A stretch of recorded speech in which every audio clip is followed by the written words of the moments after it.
Welcome back to our 6th standard biology class, my dear students. In the previous class, we completed skeleton and types of bones. Today, in this session, we are going to learn about gait of animals.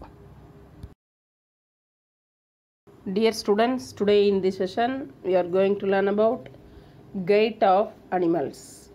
Do you know what is the meaning of the term gait? Gait means movement or locomotion. Gait is the pattern followed by limbs when moving during locomotion on a solid substrate. Various types of gaits are used by animals depending on the overall body structure. The type of gait is based on terrain, speed, need for maneuvering and energy efficiency.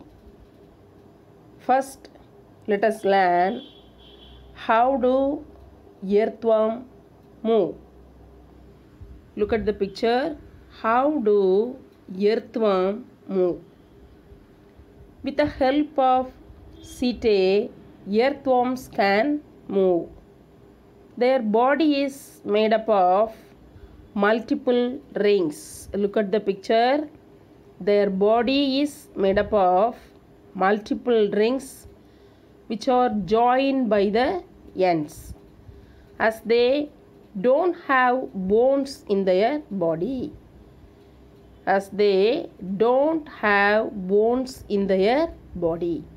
The muscles helps them to extend and shorten. This further helps in moving around. The expansion and contraction of muscles make it possible for the earthworms to move forward in small distances. Understand?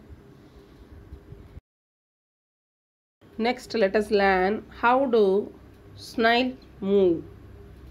A snail moves around with its shell. Look at the picture. And that is the outer skeleton of the body. A snail moves around with its shell and it is the outer skeleton of the body. The exciting part is it is not made of bones. To move around, a snail uses its head. The foot is its thick structure which is made of strong muscles.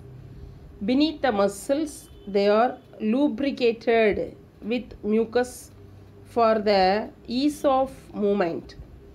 The mucus also reduces the risk of injury when moving through sharp objects.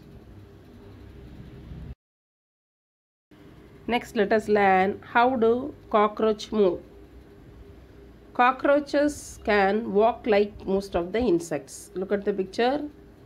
They can also climb and fly. They are equipped with 3 pairs of legs on each side. Look at the picture. They are equipped with 3 pairs of legs on each side, thus together making 6 legs.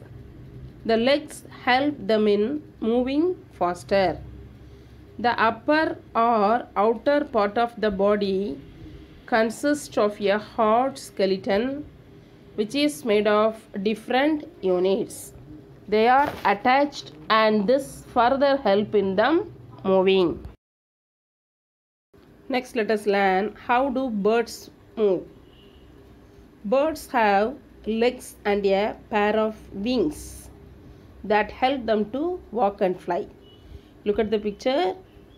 Bats have legs and a pair of wings that help them to walk and fly respectively. Even some birds, example ducks and swans, can swim. Birds can fly because they have light and hollow bones and thus make them suitable for flying. Also, they don't have a urinary bladder that makes the body even lighter.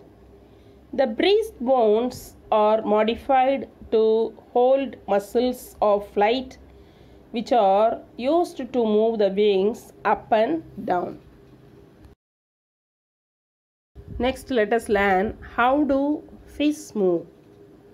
The head and tail of the fish are smaller than the middle portion of the body. Look at the picture. The head and tail of the fish are smaller than the middle portion of the body. The body tapers at both ends. This body shape is called streamlined. What is streamlined? The head and tail of the fish are smaller than the middle portion of the body. The body tapers at both ends. This body shape is called streamlined. The body of fishes is streamlined so that they can move freely through the water. The shape of the body also helps in the movement. As the tail and head of fishes are shorter and narrower than the middle portion of the body, it helps to penetrate through the volume of water and move forward. Next, let us learn how do snakes move. Snakes move in loops that look like S or zigzag patterns. Look at the picture. Snakes move in loops that look like S or zigzag patterns. They don't have a lot of bones in their body, and the muscles give them the strength to move forward. Each loop is made like steps and pushes them forward. The muscles interconnect the ribs, backbone, and skin. Dear students, today in this session we completed chapter 8. Write down the homework, read chapter 8 fully. Thank you, dears.